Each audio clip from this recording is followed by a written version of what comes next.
third season in the Thrive Project is the season of experimentation.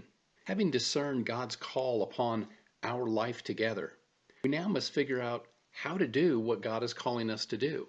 In this video, we will look at Stan Ott's idea about action learning teams.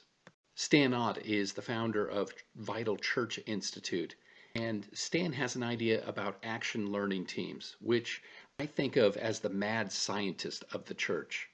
An alt creates space for experimentation.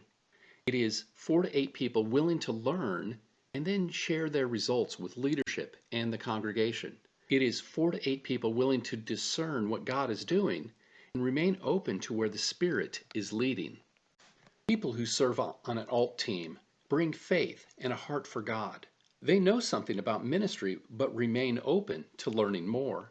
They provide capability and imagination as to how God is calling us to serve in ministry. They have a commitment to teamwork, and super important, they are empowered to act on behalf of the congregation. The alt begins with action.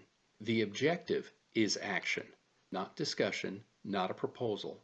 There will be learning and growth as action takes place. It is expected that learning and growth will happen bit by bit, or as they say south of the border, poco a poco. Finally, even if the initial actions are not fruitful, and often in ministry they're not, learning has occurred and will become the basis for other actions as they are developed. If you serve on an alt, remember please to honor the past while creating the future. Doing a season of experimentation doesn't mean we lose our former identity. It means we learn how to grow into and express our true identity. Following action, an alt team will enter into a process of reflection together. Ask God for wisdom and insight. Reflect on new ideas and possible solutions. Question your own current knowledge and seek new understanding by gracefully challenging your own and each other's assumptions. For those who serve on an alt, remember please to walk with humility into the unknown.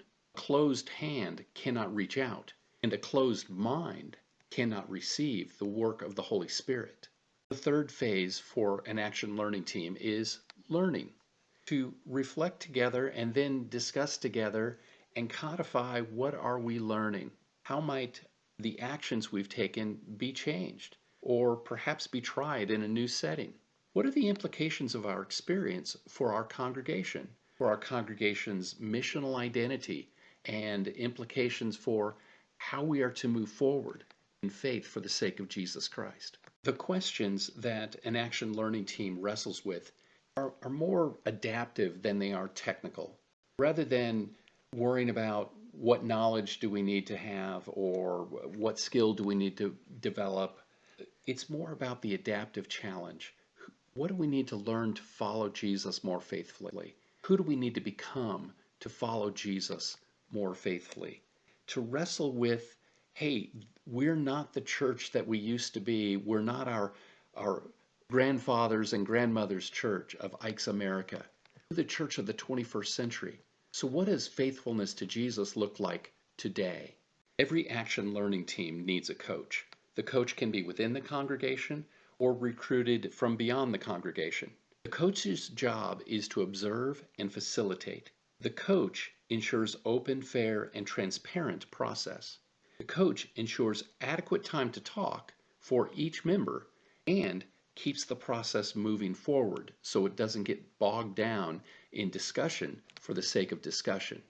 An important provision to remember is that the coach is not a player, but only facilitates. That is, the coach's job is to observe and facilitate. The coach is the process person, not the content person in these conversations. The keys to the key for creating space for experimentation through an action learning team can be described in one word: communicate. Communicate with one another. Communicate with your leadership. Communicate with your congregation through open and transparent dialogue. Through good communication, you will inspire and enthuse and cast a vision for what is possible and what God is doing in your midst. Are you ready to try and experiment in ministry? Are you ready to step out in faith for the sake of Jesus Christ?